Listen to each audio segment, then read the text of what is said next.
I think. Yes, we are. All right. That last episode was so much fun. We decided to keep going for a little bit. We? We. What do you mean we? This is a free for all conversation. So, What else hi. you got to do on a nice stormy? I'm Michelle Moroz, And I'm Brian Swanson and we are Denim and Pearls. We are business casual with Pearls of Wisdom. from the porch, and this is a bonus Bonus footage. footage I called it bonus fun. because Brian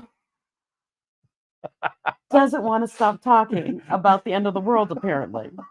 We'll see if anybody actually comes back on with us. Well, I'm gonna have to share it again. Is it a event?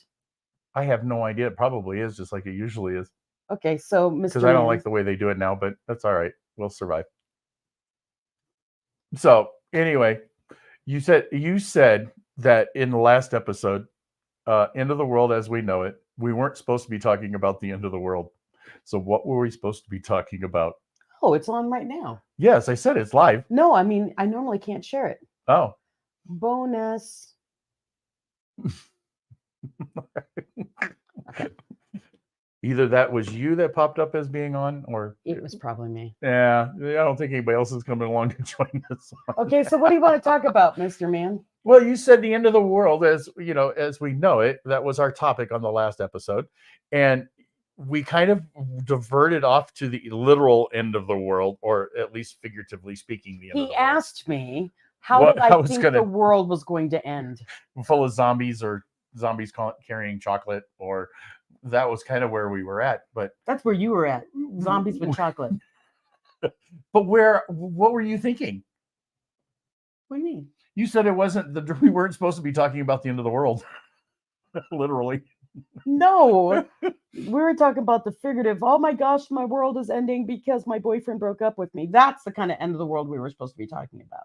Oh. And then you took it to the literal end of the world. And I'm like, who are we? Nostradamus? I mean, no, we aren't. So whatever we say, do not hold it against us. These are not the predictions you are looking for. For those of you who are Star Wars fans, I don't have to explain that. But to the rest of you, these are not the droids you're looking for. Not the droids? Is that what you said? Mm-hmm. Okay. I just wanted to make sure you said droids. Why? I don't know, because I didn't, yeah. Anyway. In Star Wars, he says these are not the droids you're looking for. Remember, he does this? Yes, I get the reference. Oh my gosh. I'm slow when it comes to some of that geek stuff, all right? It takes a little while. So what have you experienced where you think the world has ended in your world? I mean, your world personally has ended. Has it been a relationship, or has it been a job? Has it been your car died on you? What is it that caused you to think that the world was ending? What about you? What has ever happened to you where you thought, oh my gosh, my life is over? If we want to really get serious, the one that really drove me crazy, it wasn't the fact that my life was over. It was the fact that somebody destroyed my way of life. And that was when I got a bad EPR. What's an EPR? Enlisted performance report. Okay. Okay, as opposed to officer's performance report. And it really made a difference on whether I made rank or not. Your next rank. Made the next rank. I'm unmilitarizing it for you. Yes, I know you are. So what it boiled down to was going to what my retirement check was going to be, based on, because it's based on your rank and all that kind of stuff, what your position you hold, that kind of stuff. And I thought it was pretty much the end of the world, but it was the end of a lifestyle, if you will. Mm-hmm. Because I did the math at the time, and that's quite a few years ago, but I did the math at the time, and it worked out to be that it cost me over $200,000 for not getting that because of this one moron, in my opinion. Well, hey, shoot, he probably doesn't even follow us, so he probably doesn't even know I exist anymore, because he just was one of those kind of persons. And he told me everything in the world was black and white. He told me that my finances were terrible, but yet I drove a 2001 Cadillac DeVille that was paid for, that sat right next to his office window. Didn't you train finance? Oh, yeah. I actually had a credit score that was in the top 1% in the country. And this guy tells me I'm average and writes me a what's called a 3 EPR. So you've got to think from this man's perspective, he felt compelled to write something about Brian from his perspective that was incorrect. Mm-hmm. He didn't check. He didn't go to all of his peers and find out what was going on. From his perspective, he went, no, not good enough, da da da, and changed an entire course of a person's career. Yep. Which is why it's so important before you make an opinion of someone that you need to check before you do something major. Well, we blame it on the I mean, I don't want to get too far into this whole thing, but we blame it on the fact that he was a civilian writing on a military. evaluator, writing on a military, and he didn't understand the military. Personally, I think he was just a jackass. But it could be anything like that. I mean, it could be anything like that. I mean, I thought my world was ending back when I was 17 or 18, when I got kicked out of the house. Oh, no, that was the beginning of mine. I was finally free. Yeah. And if you've heard some of my story in the background, yeah, you know a lot of that, when I turned 18, I left the house. And so, I got kicked out and I thought the world was ending because I wasn't old enough to sign documents.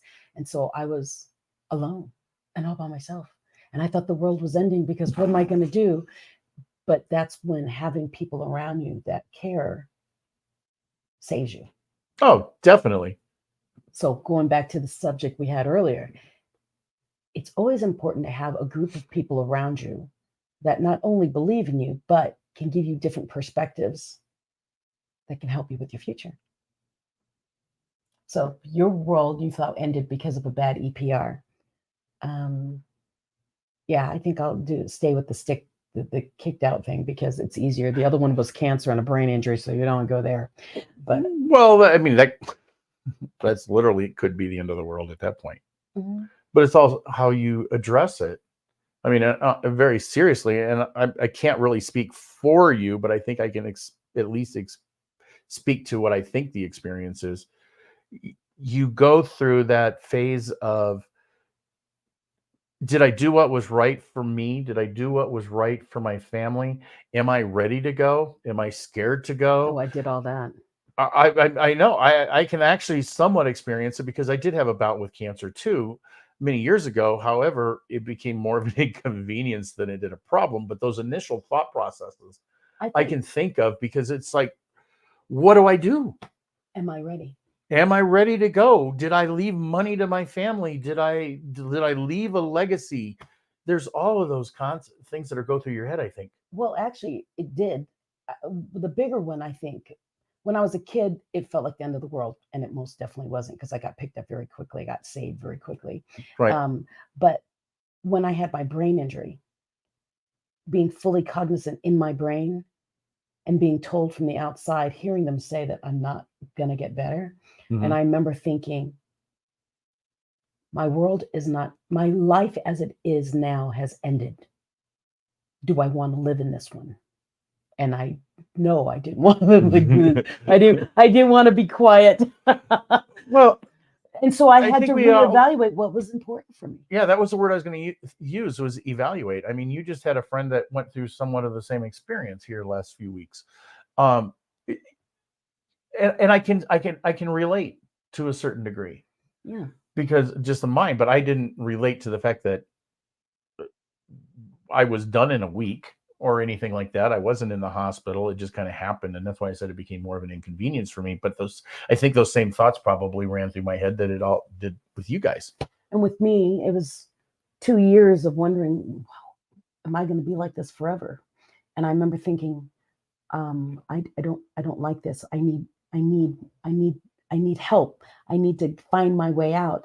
And I remember one of those times I can speak in the morning during my brain injury. Mm-hmm. And then when my brain got tired, it would just shut off. And I remember telling my husband, I need help. And he goes, okay, what do you want? I said, help. And so he brought me back to the Wounded Warrior Center. And that's when I started rehabbing and getting back to now this lady. Mm-hmm. And I say not getting back. I say getting back, but it's really, this is a new person. I'm not quite sure this was me 7 years ago. Well, the only one who can answer that is Michael, probably, and your kids, of course, who watched me change. Who watched you change. Mm-hmm. And we see a lot of people like that is, how do I say this? I've related to it in many different ways, but I've met people that I didn't marry this person. this isn't the same person, whether it was a tragic change or whether it was a subtle change because of medical issues or whatever the case is. However, some of our change is just natural. Age. It's age and our separate experiences, because we don't travel with our partners 24/7. We don't share the exact same experiences, but even if we do, we also focus at them differently. Mm-hmm. So you and I can sit here all day long and we can be in the same room, but when we leave here, the experiences that we have can be totally different. You might remember one piece of it. I might remember another piece. No, of you it. won't. I won't remember crap, but but I can say hi to Kristen because Kristen came on. So, or at least she snuck on. She didn't say anything. But yeah, I don't know. Well, I know a lot, but I don't know. Tis a mystery. Is that a French accent or Italian? This is French. I have no idea. I was going to say Edelweiss, but no, that's German. Yeah, that's definitely German. No, and the thing is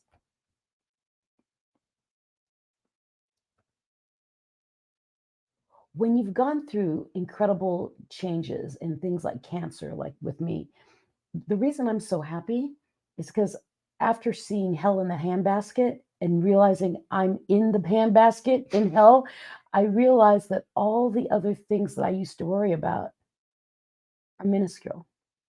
When it comes down to it, when I thought I was dying, I didn't worry about my bank account. I didn't worry about anything. All I wanted was, will anyone remember me for anything good? And that's the bottom line for me. My bottom line is I will leave a legacy of goodness, love, support, uplifting, inspiration. Mhm. Because the next time I'm on my deathbed, because I've already been on it a couple of times, I don't want that same regret. And so I tell Brian, I tell everyone, unfortunately, my poor husband has to hear it too. If I drop dead right now, you would know I lived my best life until that moment. And I think that's the biggest and most beautiful thing I can give myself as a gift by giving back to the world in my way. Well, not to downplay anything you just said by any means, but I'm also thinking of those people out there that when we talk about it's the end of the world as we know it, there's people who think that because their car broke down, it's the end of the world. They think because their boyfriend broke up with them, or their landlord kicked them out, or their roommate is a pain in the neck, or whatever, that it's the end of the world. But that perspective of the world is different than the perspective of actually being on your deathbed. Mm-hmm. It's huge difference. So if we actually go through, I mean, a lot of people probably can learn from that.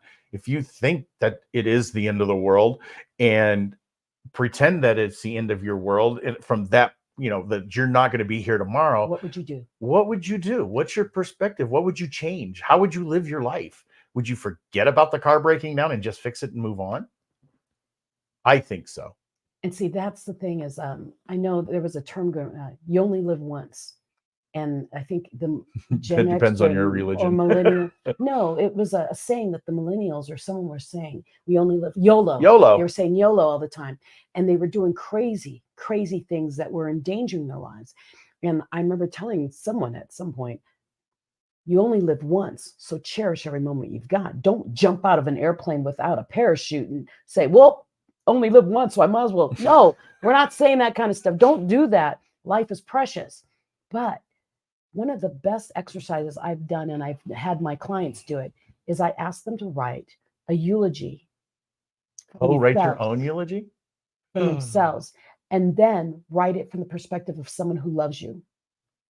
One of your children, if you have children, and your very best friend outside of work, and your very best friend in work. I want you to write them. And when you write those, you realize, one, you're doing a heck of a lot more than you think you are, because you have to write from their point of view, their voice. You realize that you're doing more than you thought you were. Two, you mean more to other people than you think you are. And no matter what screw up, mess up you think you've done, that you think no one wants to speak to you again, they do. They'd rather have you in their world than not. So write your eulogy. And I'm telling you, it will open your eyes, because when it's hard enough to write about myself, let alone write my own eulogy. You write it from someone else's point of view. What would they say about you? And honestly, it's a deep, and it's hard, and you'll cry, and it's miserable. But when you're done, you read it and you, whoa, I'm not a screw up. Or that's some real internal. Yes, it's deep. Wow. But I thought being in the car for 7 hours by yourself was hard. But that's what I did when I was trapped in my head after my car accident, is I ran through the scenarios of what would happen if I died. How would my daughter react? How would my son react? How would my husband react? How would my mother react? How would my sister react? And I went through and I was writing these things in my head because I couldn't move. But I'm writing in my head doing, life is worth fighting for. And so if you ever want to wonder what it's like to be on your deathbed, write a eulogy, and I'm guarantee you, you're not going to want to be dead. You will not want it to be the end of the world, and you will smile a hell of a lot more, because you'll realize that you are contributing far more into the world than you think you are. We don't give ourselves enough credit. Yes, I'm very deep about that. Well, I was thinking too, when you go to somebody's funeral, it doesn't matter who it is. They always talk about the positive. Mm-hmm. They always talk about the positive. They don't talk about what kind of jerk you were. But when you're alive, they only talk about the bad. Yeah, what the hell is it with that? It's the same thing, as I said, with reviews. People love to give bad reviews, but they're very rare and less prompted to give good reviews. So if you have a business and you do something you have to go right up to them right there and say, you really love this product? Tell us. Why do you love this? And they will tell you. But if you let them leave, they will never tell you what they love about it. Silence is good. Silence means they love it. But if they write and say, this is the worst thing, I cannot stand it, they will write it to the world and put it on the internet, and it will go around the world. Well, Einstein was it an Einstein or Mark Twain who had a saying about that? Mark Twain. Something about it travels faster than something. Bad news always travels faster. And so that's why it's important that if you have good reviews, and if you are one of those people who love some product, write the review. Write it as you thought about it, because we so rarely hear the good. And so, like he was saying about the funerals, why do we wait till funerals to send people flowers and tell them how much you love them? Why don't you do it now? Because we take it for granted. Exactly. Which is, I think, I'm just as guilty when it comes to our spouses and stuff like that. Sometimes we just presume that love was there. We don't nurture that love. Wow, now I'm being philosophical. Exactly. And so that's the whole thing. If you think the world is ending because of whatever is happening in your life right now, write your eulogy, and you will straighten up your back and do, you know what? Guess I'm getting another car. You know what? Good thing they showed me that they didn't love me now while we're just boyfriend and girlfriend, and I can move and find someone who really does love me. Mm-hmm. Find the positive in anything that you think is causing your world to crash, because you don't want to be the person at a funeral doing, gosh, I really wish I told that person I cared, because now they're gone. Oh, yeah. You just took me to a whole new realm now.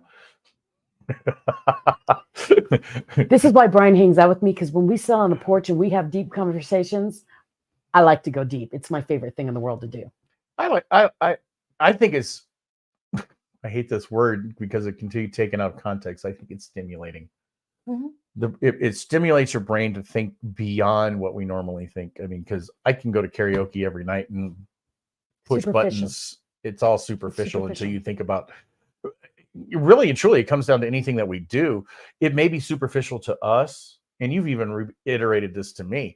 It can be maybe superficial to us, but it can change somebody else's life. We've seen it at the karaoke bar, where someone came up and he says, I've been asked to not sing. I've been not given the microphone. I've been skipped. But here with you guys, I feel accepted because you all cheer for me, even if I'm not good. It's like, you were brave enough to go up and pick up a mic. Of course we're cheering for you. Well, it's like that young lady last night who couldn't sing 2 words to save her life, but she tried. She only just high. Oh, the little baby, yeah, the little one. She was little one. She's only about 6 or 7 years old, something like that. But she tried it. And it's that bravery to get up there on stage with a microphone, no matter what comes through the microphone. And so appreciate people while they're in front of you. Don't wait. Don't wait. I'm one of those mushy people who I'll just walk up to someone and say, I love you. And I really do. I mean it. I said it to some guy last night at the bar, and he's like, why are you sitting next to me? I said, I like you. He goes, how do you know you like me? I do. I can feel you. I can feel that you're a good guy. He goes, thank you. Well, the opposite could be true too. What if they don't appreciate you? Then don't say anything. Well, I'm just talking about in general with relationships and stuff, especially boyfriend girlfriend things. Those are easy. There's no legal paperwork to do when you're married, as when you're married. But if somebody doesn't appreciate you, why would you stick with them? You don't. Well, that was an easy answer. Never mind. I didn't think you were going to make it that easy. I figured there'd be something there. No, if you don't, if they don't appreciate you, I mean, if you remember, it's all about perception. Okay. If you think someone doesn't appreciate you, you can't just assume they don't. You need to go to them and say, I have this feeling that you don't appreciate me. And if they do, yeah, well, I've been putting up with you. Go, just leave. It's good. It's gone. But if they do, no, this is happening at work and I'm really stressed out about it. And so when I'm around you, I kind of get focused on it because I know I can drop everything else and focus on it because you've got it. Oh, so it's not me. It's what's in your head. Changes everything.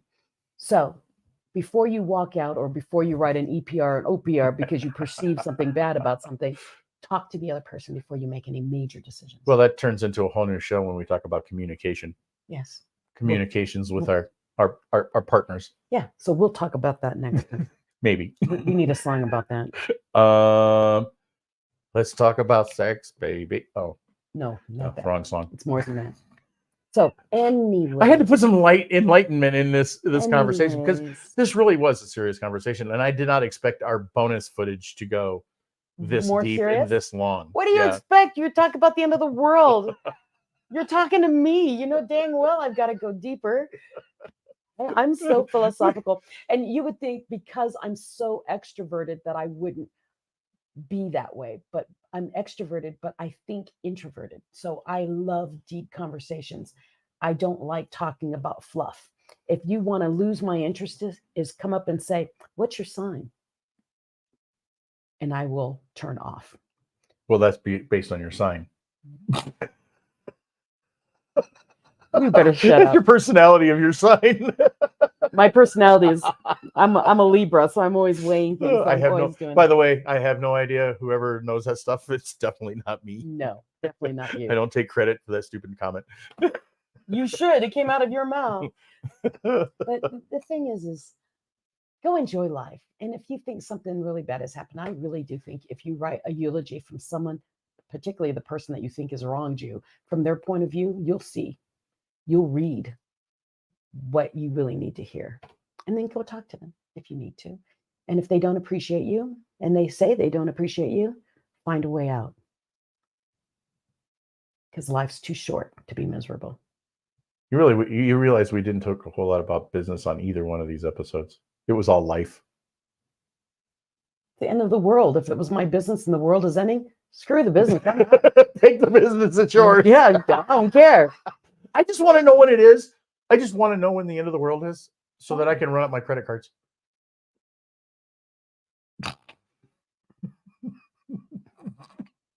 The end of the world is happening. If it's happening in 2 weeks, I want to know. In 2 years.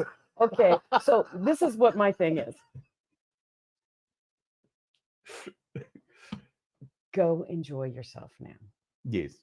I mean, because something that happened, like I have someone very close to me who saved and saved and saved and saved and saved because one day they were going to take a very big vacation and they were going to tour the world on a yacht and they were going to go from country to country and eat the most exotic foods and saved and saved and saved. Then she died. She never enjoyed anything because she was so busy saving every penny. She never went anywhere. And I learned from that and said, I'm going to travel. I'm going to travel a lot until I'm sick of it. I'm going to go on a cruise. I'm going to eat food that I'm told is bad for me. I'm going to do everything I was afraid of doing because I was too busy saving. That's one of the realizations I had in my brain. And that's why I said, Brian, Julie, Michael, we're going on a yacht, Adriatic Sea. Let's go in July. And they went, huh? And I said, we're going. Because if the world is ending, I'm going to be on a private yacht before it goes. Oh, what a way to go on a private yacht with Grey Poupon. Yes. And then I'm going to, where did I say I was going to? Tulum. I'm going to Tulum. Tulum? In Cancun, outside of Cancun. Tulum. I have no idea. Yeah. Not aware of this one. So that's the whole thing, is go enjoy life. I'm not saying run up all your credit cards and run into debt and drop your business. I'm not saying that, but find time to enjoy life while you have life, because the worst thing in the world is to get to a point in your life where you're so sick you can't go, or your whatever, your significant other you want to go with can't go anymore. Whatever, go do it while you're thinking about it, while you can. There are plans that you can make a trip and pay in installments. Like we just went on a huge cruise. We paid in installments for like, what, 8 months? 6 months, yeah. 8 months, I mean, so it can be done in little bits. And you've got to think, if you're drinking a latte every day, you're paying $8 every time you go. And when you get that latte, are you getting a donut or something that goes with it? Okay, you're paying like $15 to $20 every time you go to a coffee shop. Take $20 from every day that you would have spent there and put it in a savings account and make it a trip account. Do life. Go explore. Go have fun. You have to shut me up, or I'm gonna. I don't know. This has been. I did not expect us to go this long. I actually expected us to go about 15 minutes. It's a philosophical talk. I'll never stop. So, hopefully, I think this actually turned out to be one of our best ones. I know, and it's a bonus. And this is bonus footage, so you definitely, if you're here, we really appreciate the fact that you're here. Yes. And hopefully this has actually helped some folks and maybe give a little bit different perspective on things. Yeah, I like this perspective. I like these kind of talks. We should do more of these. It's the end of the world as we know it. And you feel fine. Real fine. Go enjoy life. Go be the best version of you. And we'll see you next week, Friday. See if we do another bonus. Okay?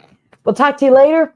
Peace. My name's Michelle, and this is Brian. We're Denim and Pearls. We'll see you next time.